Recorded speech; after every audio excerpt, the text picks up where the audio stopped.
Hello అండి, నేను ఇవాళ నుంచి భాగవతం సిరీస్ స్టార్ట్ చేస్తున్నాను పార్ట్స్ వైజ్. మీరు నా ఛానల్ని ఫస్ట్ టైం చూసినట్లయితే లైక్ చేయండి, షేర్ చేయండి అండ్ సబ్స్క్రైబ్ చేయండి. ఇవాళ మొదటి అధ్యాయం చదువుదాము. అదే కృష్ణావతారం. కృష్ణుడు ఏ విధంగా జన్మించారు అనేది అధ్యాయంలో ఉంటుందన్నమాట. ఇంక లేట్ చేయకుండా వీడియోలోకి అయితే వెళ్ళిపోదాం. ఈ మొదటి అధ్యాయంలో కృష్ణుడి యొక్క ఆవిర్భావం ఏ విధంగా జరిగింది అనేది నేను చెప్పబోతున్నాను. శ్రద్ధగా వినండి. యదువంశాధిపతి అయిన సూరసేనుడు మధుర దేశాన్ని పాలించేవాడు. దానిలోనే మధురా నగరం, సూరసేనుని పేరిట ఉన్నట్టి సూరసేన మండలం ఉండేవి. సూరసేనుని పరిపాలన వల్లనే మధుర యదురాజులకు రాజధాని అయింది. పుణ్యవంశీయులైన యాదవులు శ్రీకృష్ణ భగవానుడు ద్వారకలో వల్లిని మధురలో శాశ్వత నివాసం కలిగి ఉంటాడని తెలిసినందువలన కూడా మధుర యాదవరాజులకు రాజధాని అయింది. పూర్వం ఒకప్పుడు సూరసేనుని తనయుడైన వసుదేవుడు దేవకిని వివాహం చేసుకున్న తరువాత నవవధువుతో కలిసి తన రథంలో తన ఇంటికి బయలుదేరాడు. దేవకి తండ్రి అయిన దేవకుడు తన కుమార్తె పట్ల గల అమితానురాగం వలన అపారమైన కట్న కానుకలను ఇచ్చాడు. బంగారంతో కూడిన వందలాది రథాలను అతడు సమర్పించాడు. ఆ సమయంలో ఉగ్రసేనుని పుత్రుడైన కంసుడు తన సోదరి అయిన దేవకికి ఆనందాన్ని కలిగించడానికి వసుదేవుని రథాశ్వాల కల్లాలను చేపట్టి నడపసాగాడు. వివాహం జరిగినప్పుడు తన సోదరిని భావను తీసుకుని సోదరుడు వారింటికి వెళ్లడం వైదిక నాగరికత ఆచారం. నవవధువుకు పుట్టింటి వియోగ బాధ ఉంటుంది కనుక ఆమె తన మామగారింటికి వెళ్లేంత వరకు సోదరుడు తోడుగా వెళ్తాడు. స్వర్ణమాలలతో అలంకృతమైన 400 ఏనుగులను, చక్కగా అలంకరించబడిన 1500 గుర్రాలను, 1800 రథాలను దేవకుడు కట్నంగా సమర్పించాడు. కుమార్తె సహాయం కోసం అతడు 200 మంది అందమైన కన్యలను కూడా పంపించాడు. క్షత్రునికి వివాహం జరిగినప్పుడు కన్యతో పాటు కొన్ని డజన్ సంఖ్యలో ఆమె చెలికత్తులు కూడా వారిని ఇంటికి వెళ్లడం క్షత్రియ వివాహ పద్ధతిలో ఉన్నది. రాణి వెంట ఉండేవారు దాసీ జనమని పిలువబడినప్పటికీ నిజానికి వారు ఆమెకు చెలికెత్తులుగా వ్యవహరిస్తారు. ఈ పద్ధతి అనంతకాలం నుండి, అంటే శ్రీకృష్ణ అవతారణ జరిగిన 5000 సంవత్సరాల ముందు నుండే కొనసాగుతూ వస్తున్నది. ఈ ప్రకారంగా వసుదేవుడు తన భార్య దేవకితో పాటు 200 మంది అందమైన కన్యలను తన ఇంటికి తీసుకుని రాసాగాడు. వధూవరులు రథంలో సాగేటప్పుడు మంగళ సూచకంగా నానా రకాలైన సంగీత వాద్యాలు మ్రోగించబడ్డాయి. శంఖాలు, కొమ్ములు, మృదంగాలు, బేరులు సమిష్టిగా మ్రోగాయి. ఊరేగింపు ఆనందంగా సాగుతుంది. కంసుడు రథాన్ని తోలుతున్నాడు. ఇంతలో కంసుని సంబోధిస్తూ ఒక ఆశ్చర్యకరమైన వాక్కు, కంస, నీవెంత మూర్ఖుడివి! నీ సోదరి బావల రథాన్ని నడుపుతున్నావే గాని ఈ సోదరి అష్టమపుత్రుడు నిన్ను చంపుతాడని తెలుసుకోలేకపోతున్నావు అని ఆకాశంలో వినవచ్చింది. కంసుడు ఆకాశంలో భవిష్యవాణ్ణి వినగానే అతడు దేవకీదేవి జుట్టును పట్టుకుని ఆమెను తన ఖడ్గంతో వధించబోయాడు. క్రూరుడు, సిగ్గుమాలినవాడు అయిన కంసుని ప్రవర్తనకు ఆశ్చర్యపోయిన వసుదేవుడు అతన్ని శాంతింపజేయడానికి వివేకంతోనూ రుజువులతోనూ పలకడం మొదలుపెట్టాడు. బావా కంస, నీవు సుప్రసిద్ధ భోజవంశరాజువు. నీవు గొప్ప యోధుడవు, పరాక్రమవంతుడివి జనులందరికీ తెలుసు. స్త్రీని, అందున నీ సోదరిని మంగళకరమైన ఆమె వివాహ సమయంలో వధించేందుకు సిద్ధపడుతున్నంతగా నీకు కోపం ఎట్లా కలిగింది? నీకింతగా మరణ భయం ఎందుకు? నీ జన్మతో పాటే మృత్యువు కూడా ఇదివరకే జన్మించింది. జన్మించిన రోజు నుండే నీవు మరణించడం మొదలు పెట్టావు. నీకు 25 ఏళ్ల వయసు అనుకుంటే నీకు 25 ఏళ్ల మరణం కలిగిందనే దాని అర్థం. ప్రతి క్షణం, ప్రతి నిమిషం నీవు మరణిస్తూనే ఉన్నావు. అయితే ఇంత మరణ భయం నీకెందుకు? చిట్ట చివరికి మరణం అనివార్యే కదా. నీవు ఇవాళ మరణించవచ్చును, లేదా 100 ఏళ్ల తర్వాత మరణించవచ్చును. కానీ మరణాన్ని మాత్రం నీవు తప్పించుకోలేవు. కనుక భయం నీకెందుకు? నిజానికి మరణం అంటే ప్రస్తుత భౌతిక దేహ నశింపు అనే అర్థం. ప్రస్తుతం దేహం పనిచేయడం మానివేసి పంచభూతాల్లో కలిసిపోగానే దేహంలో ఉన్న జీవుడు ప్రస్తుత కర్మలు, ఫలాలను అనుసరించి వేరొక దేహాన్ని స్వీకరిస్తాడు. రహదారిలో నడుస్తున్న వ్యక్తి ఒక అడుగు వేసి అది నేలపై స్థిరంగా ఉన్నదని తెలుసుకొనగానే రెండవ పాదాన్ని ఎత్తడం వంటిదే ఇది. ఈ రకంగా ఒకదాని తర్వాత ఒకటిగా దేహాలు మారిపోతుండగా ఆత్మ పునర్జన్మలు పొందుతుంది. గడ్డి పురుగు ఒక ఆకు నుండి వేరొక ఆకుకు ఏ విధంగా ప్రయాణిస్తుందో జాగ్రత్తగా చూడు. అదే రీతిగా మహోన్నతుడు వేరొక దేహాన్ని నిర్ణయించగానే జీవుడు ప్రస్తుత దేహాన్ని విడిచిపెడతాడు. భౌతిక జగత్తులో బద్ధుడై ఉన్నంత వరకు అతడు ఒకదాని తర్వాత ఒకటిగా భౌతిక దేహాలను తప్పక పొందవలసి వస్తుంది. ప్రస్తుత జన్మలోని కర్మలు ఫలాలను అనుసరించి ప్రకృతి నియమాల ద్వారా ఒకానొక ప్రత్యేకమైన దేహం అతనికి ఇవ్వబడుతుంది. నవవధువైన సోదరి పట్ల అసూయ వైరం చూపవద్దని వసుదేవుడు కంసుని అర్థించాడు. ఈ జగత్తులో ఉన్నప్పుడు మరణాంతరం యముని వద్దకు వెళ్ళినప్పుడు అసూయ భయ కారణమే అగును. కాబట్టి ఎవ్వరూనూ అసూయను కలిగి ఉండకూడదు. దేవికి చిన్న చిల్లులు అంటూ ఆమె పక్షాన వసుదేవుడు కంసునికి వినతి చేశారు. ఇది మంగళమయ గడియ అని, వివాహ సమయమని కూడా అతడు తెలియచేశారు. చిన్న చెల్లెలు లేదా తమ్ముని సొంత సంతానంగా రక్షించవలసి ఉంటుంది. మొత్తం మీద పరిస్థితి ఎంత సున్నితంగా ఉన్నదంటే నీవు ఈమెను వధిస్తే అది నీ కీర్తికి భంగకరమే అవుతుంది అని వసుదేవుడు వాదించాడు.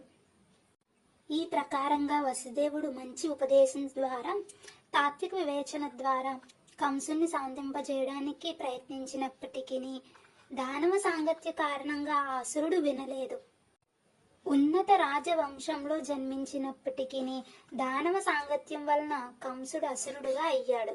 అసురుడు మంచి మాటలను వినడు. ఎంత నీతి ఉపదేశం చేసినను అది ఏ మాత్రము పనిచేయదు.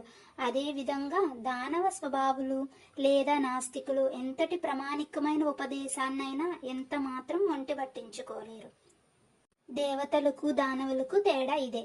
మంచి ఉపదేశాన్ని స్వీకరించి ఆ రీతిగా జీవితాలను కొనసాగించేవారు దేవతలని పిలువబడతారు. కాగా అటువంటి మంచి ఉపదేశాలను స్వీకరించలేని వారిని దానవులని పిలువబడతారు. కంసుని శాంతింపజేయడంలో విఫలుడైన వసుదేవుడు తన భార్య దేవకిని ఏ విధంగా కాపాడాలో తీవ్రంగా ఆలోచించాడు. ప్రమాదం ఆసన్నమైనప్పుడు బుద్ధిమంతుడైన వ్యక్తి సాధ్యమైనంతగా ఆ ప్రమాదకర పరిస్థితిని తప్పించడానికే ప్రయత్నించాలి. అయినా బుద్ధి ఉపయోగించి ప్రయత్నించినప్పటికీ ప్రమాదకర పరిస్థితిని తప్పించుకోనప్పుడు దానిలో అతని దోషమేమీ ఉండదు. మనిషి తన శక్తి ఉన్నంత వరకు ప్రయత్నించాలి. ఒకవేళ అతని ప్రయత్నం విఫలమైతే దానిలో అతని దోషమేది ఉండదు. ప్రస్తుతము దేవకి ప్రాణాన్ని కాపాడుతాను. సంతానం కలిగితే తర్వాత వారిని రక్షించే పద్ధతిని చూస్తాను. కంసుడు ఆలోచిస్తున్నట్లుగా అతన్ని చంపే పుత్రుడు భవిష్యత్తులో జన్మిస్తే దేవకీదేవి ఆ పిల్లవాడు ఇద్దరు సురక్షితంగానే ఉంటారు. వధ అంచిత్యమైనది కదా, కానీ ప్రస్తుతం దేవకి ప్రాణాలను కాపాడుతాను అని వసుదేవుడు మనస్సులో తన భార్యను గురించి ఆలోచించాడు. అడవిలో ఒకానొక వృక్షమే ప్రచండమగు దావాగ్నిలో ఏ విధంగా చిక్కుబడుతుందో చెప్పలేనట్లుగా జీవునికి ఒకానొక రకమైన దేహం ఏ విధంగా లభిస్తుందో చెప్పలేము. దావాగ్ని చెలరేగినప్పుడు గాలి ప్రభావం వలన ఒకప్పుడు అగ్ని ఒక చెట్టును దాటి వేరొక చెట్టును దగ్ధం కావించడం మన అనుభవంలోనిదే. అదే విధంగా జీవుడు తన కర్తవ్య నిర్వహణ విషయంలో జాగరూకునిగా ఉన్నప్పటికీ తదుపరి జన్మలో ఎటువంటి దేహం లభిస్తుందో చెప్పడం అతనికి కష్టతరమే అవుతుంది. భరత మహారాజు ఆత్మానుభవ విధులను శ్రద్ధగానే నిర్వహించాడు. ఆయన విధవశాత్తు అతడు జింక పట్ల తాత్కాలికమైన అనురాగాన్ని పొందాడు. అందువలన మరుసటి జన్మలో అతడు జింక దేహాన్ని పొందవలసి వచ్చింది. తన భార్యను ఏ విధంగా రక్షించాలో ఆలోచించిన తరువాత వసుదేవుడు పరమ పాపి అయినప్పటికీ కంసునితో అతి గౌరవంతో మాట్లాడడం మొదలుపెట్టాడు. ఒక్కొక్కసారి వసుదేవుని వంటి పరమ ధర్మాత్మునికి కంసుని వంటి అతి దుష్టుడైన వ్యక్తిని ముఖస్థుతి చేయవలసి వస్తుంది. రాజకీయ కలాపాల తీరే ఆ విధంగా ఉంటుంది. వసుదేవుడు ఎంతో దుఃఖంలో ఉన్నప్పటికీ బయటకు నవ్వాడు. కంసుడు పరాక్రముడు, క్రూరుడు కాబట్టి అతనితో వసుదేవుడు ఆ రీతిగా వ్యవహరిస్తూ, బావా, నీ సోదరి వలన నీకు భయం లేదనే విషయాన్ని దయచేసి గమనించు. ఆకాశంలో భవిష్యవాణిని విన్నావు కాబట్టి నీవేదో ప్రమాదాన్ని శంకిస్తున్నావు. కానీ ప్రమాదం నీ సోదరి పుత్రుల వలన కలుగనున్నది కదా. వారిప్పుడు లేరు. నిజానికి భవిష్యత్తులో పుత్రులు కలుగుతారో కలగరో ఎవరికి తెలుసు. వీటన్నిటినీ గమనిస్తే ప్రస్తుతానికి నీవు సురక్షితంగానే ఉన్నావు. నీ సోదరి వలన భయం కూడా లేదు. ఈమెకు పుత్రులు కలిగితే వారిని నీకు సమర్పిస్తానని నేను వాగ్దానం చేస్తున్నాను. అప్పుడు నీవు తగిన చర్య తీసుకోవచ్చును అని అన్నాడు. వసుదేవుని మాట విలువ కంసునికి తెలుసు. ఆ మాట అతనికి నచ్చింది.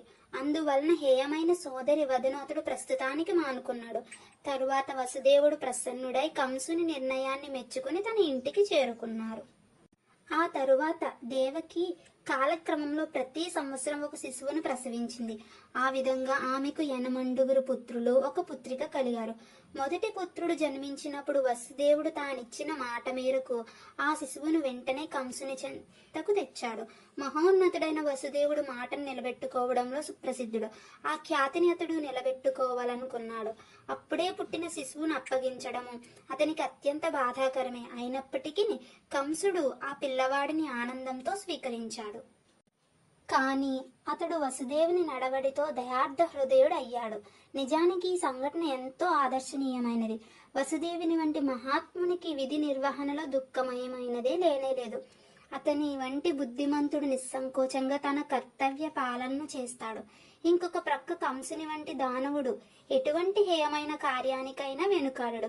అందుకే సాధువు జీవితంలోని సకల దుఃఖాలను సహించగలడని, బుద్ధిమంతుడు అనుకూలమైన పరిస్థితుల కొరకు ఎదురు చూడకుండా కర్తవ్య నిర్వహణ చేయగలడని, కంసుని వంటి క్రూరుడు ఏ పాపమైనా చేయగలడని, భక్తుడు భగవత్ప్రీత్యర్థం సమస్తాన్ని త్యాగం చేయగలడని చెప్పబడింది. వసుదేవుని కార్యంతో కంసుడు సంతుష్టుడయ్యాడు. వసుదేవుని వాగ్దాన పాలనకు ఆశ్చర్యపోయిన వాడై అతడు కరుణతో ప్రసన్నతతో, వసుదేవా, ఈ శిశువును నీవు నాకివ్వనక్కర్లేదు. ఈ శిశువు వలన నాకు ప్రమాదము లేదు. నీకు దేవకికి కలిగేడి అష్టమ శిశువు నన్ను చంపగలడని నేను విన్నాను. అనవసరంగా ఈ పిల్లవాడిని నేనెందుకు గ్రహించాలి? ఇతన్ని వెనక్కు తీసుకువెళ్ళు అని అన్నాడు. తన తొలి సంతానంతో వసుదేవుడు ఇంటికి తిరిగి వస్తూ కంసుని వ్యవహారంతో ప్రసన్నుడైనప్పటికీ అతడు అదుపులేని వాడని తెలుసు కాబట్టి అతనికి నమ్మలేకపోయాడు. దానవుడు తానిచ్చిన మాట మీద స్థిరంగా ఉండలేడు. ఇంద్రియ నిగ్రహం లేనివాడు తన సంకల్పంలో స్థిరంగా ఉండలేడు. అందుకే రాజవంశీయుని గాని స్త్రీని గాని ఎన్నడూ విశ్వసించకు అని గొప్ప రాజనీతి నిపుణుడైన చాణక్యుడు అన్నాడు. అపరిమిత ఇంద్రియ భోగానికి అలవాటు పడిన వారు ఎన్నడనూ సత్యసంధులు కాలేరు. వారి మీద నమ్మకము ఉంచలేము. ఆ సమయంలో నారదముని కంసుని చెంతకు వచ్చారు. వసుదేవుని పట్ల కంసునికి కనికరం కలిగి తొలి శిశువును తిరిగి ఇచ్చివేశాడని ఆ ముని విన్నాడు. శ్రీకృష్ణ అవతారాన్ని వేగవంతం చెయ్యాలని అతడు నందాది గోవులు వారి పత్నులు వంటి బృందావనవాసులు ఇక వసుదేవుని పక్షాన అతని తండ్రి సూరసేనాది వృష్ణి వంశజులు వారి బంధుమిత్రులు నిజానికి దేవతలేనని కంసునికి చెప్పాడు. కంసుడు అతని మిత్రులు సహా వారందరూ అసురులే కనుక వారంతా సావధానంగా ఉండాలి. అసురులకు దేవతలంటే ఎప్పుడూ భయమే కదా.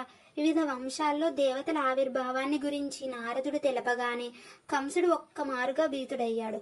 దేవతలు అప్పటికే అవతరించారు కాబట్టి విష్ణువు త్వరలోనే రాగలడని అతడు అర్థం చేసుకున్నాడు. వెంటనే అతడు తన భావ వసుదేవునికి దేవకిని బంధించి చెరసాల్లో పెట్టాడు. కారాగారంలో ఇనుప సంకెళ్లతో బంధించబడిన దేవకి వసుదేవులకు ప్రతి సంవత్సరం ఒక శిశువు జన్మించాడు. వారిలో ప్రతి శిశువు విష్ణు అవతారమేనని తలచి కంసుడు ఒక్కొక్కరిగా వారిని వధించాడు. విశేషంగా అతడు అష్టమ సంతానానికి భయపడినప్పటికీ నారదుని రాక తరువాత ఏ శిశువైనా కృష్ణుడే కావచ్చుననే నిర్ణయానికి అతడు వచ్చేశాడు. కాబట్టి దేవకి వసుదేవులకు పుట్టిన పిల్లలందరినీ చంపడమే ఉత్తమని అతడు భావించాడు. కంసుని ఈ కార్యాన్ని అర్థం చేసుకోవడం ఏమంత కష్టం కాదు. తమ ఆశయాలను తీర్చుకోవడానికి తండ్రిని, సోదరుని, సమస్త కుటుంబాన్ని, మిత్రులను, రాజవంశంలోని జనులు వధించిన పెక్కు సంఘటనలు ప్రపంచ చరిత్రలో ఉన్నాయి. ఇందులో ఆశ్చర్యకరమైన విషయం ఏదీ లేదు. ఎందుకంటే ఆసురీ ప్రవృత్తి, అత్యాశ కలిగిన రాజవంశీయులు తమ ఘోరమైన ఆశయాల కొరకు ఎవరినైనా వధిస్తారు. నారదుని వలన కంసునికి అతను పూర్వజన్మ విషయం తెలిసింది. పూర్వజన్మలో తాను కాలనేమి అనే రాక్షసుడని, విష్ణువుచే తాను చంపబడినానని అతడు తెలుసుకున్నాడు. ఇప్పుడు భోజ వంశంలో జన్మించి అతడు యదు వంశానికి బద్ధశత్రువుగా అవడానికి నిశ్చయించుకున్నాడు. శ్రీకృష్ణుడు యదు వంశంలోనే జన్మింపనున్నాడు కాబట్టి పూర్వజన్మలో వలెనే ఇప్పుడు కూడా శ్రీకృష్ణునిచే వధింపబడతానేమో అని అతడు మిక్కిలి భీతి చెందాడు. మొట్టమొదట అతడు యదుభోజ అంధక వంశాల్లో ప్రధానుడైనట్టి తన తండ్రి ఉగ్రసేను చెరసాల్లో పెట్టాడు. వసుదేవుని తండ్రి అయిన సూరసేనుని రాజ్యాన్ని కూడా ఆక్రమించి ఆ ప్రాంతాలన్నిటికీ తానే రాజునని అతడు ప్రకటించుకున్నాడు. దీంతో భాగవతంలోని మొదటి భాగం పూర్తయింది. రెండవ భాగంతో మరొక వీడియోలో కలుద్దాం. మీరు నా ఛానల్ని ఫస్ట్ టైం చూస్తున్నట్లయితే లైక్ చేయండి, సబ్స్క్రైబ్ చేయండి, అలాగే షేర్ కూడా చేయండి.